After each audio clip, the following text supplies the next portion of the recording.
नमस्कार मित्रों, आज मैं आपको ज्योतिष शास्त्र के अनुसार एक ऐसे आपको जानकारी देने जा रहा हूँ जो हमारे ज्योतिष शास्त्र के जितने भी हमारे शास्त्र रहे, जितने भी हमारे ग्रंथ रहे, चाहे जातक पारिजात हो, फल दीपिका हो, बृहत्पराशर होरा शास्त्र हो, उसमें एक चीज़ मैं आपको ऐसे बताने जा रहा हूँ ज्योतिष शास्त्र के अनुसार। जातक कई बार ऐसा सोचता है कि जो धन का विषय होता है, कई बार आर्थिक लाभ की स्थिति होती है, वो कई बार ये सोचता है कि हम कर्म करेंगे या प्रयत्न करेंगे, पराक्रम करेंगे तो उससे हमें धन प्राप्त होगा। जबकि जन्म कुंडली के केंद्र के चारों घर जो हैं, लग्न, पंचम और नवम, ये धर्म त्रिकोण है।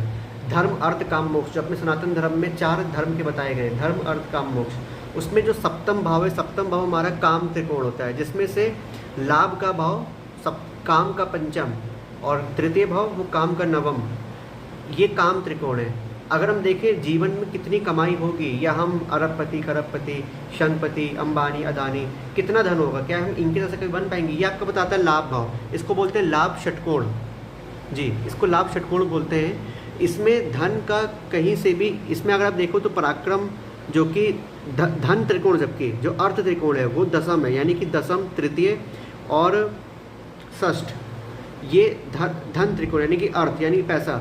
जबकि इसमें ज्योतिष शास्त्र में जो लाभ का विचार है, धन का जो आय है, हमारी इनकम, उसका धन त्रिकोण से कोई मतलब नहीं है।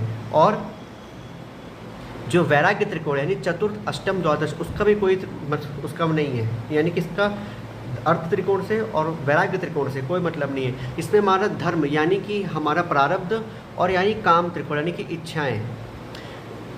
इसका अर्थ ये है कि हमारा आय कितनी होगी, ये इस बात पे निर्भर करता है कि हमारा पूर्व जन्म, हमारा प्रारब्ध कैसा है, हमारा धर्म कैसा है, और हमारा काम त्रिकोण यानी कि हमारी इच्छाएं, हमारी महत्वाकांक्षाएं।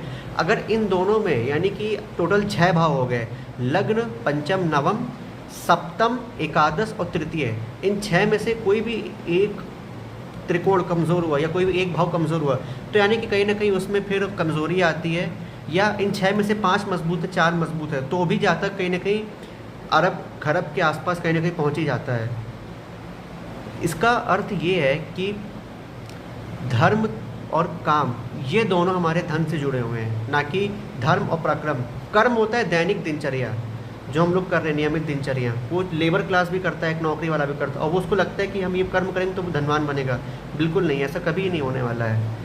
धन तो केवल आपके भाग्य का विषय है। और सप्तम भाव पत्नी का घर होता है, पति का घर होता है। अगर सप्तम भाव अगर सही जीवन साथी आ गया तो उसका भाग्य भी आपको लगेगा, उसकी इनकम भी आपको लगेगी, उसका सौभाग्य आपको लगेगा। हालांकि अगर जीवन साथी अच्छा मिल ही गया तो आपका भाग्य तो अच्छा होगा ही होगा, आपकी आय भी अच्छी होगी, सब कुछ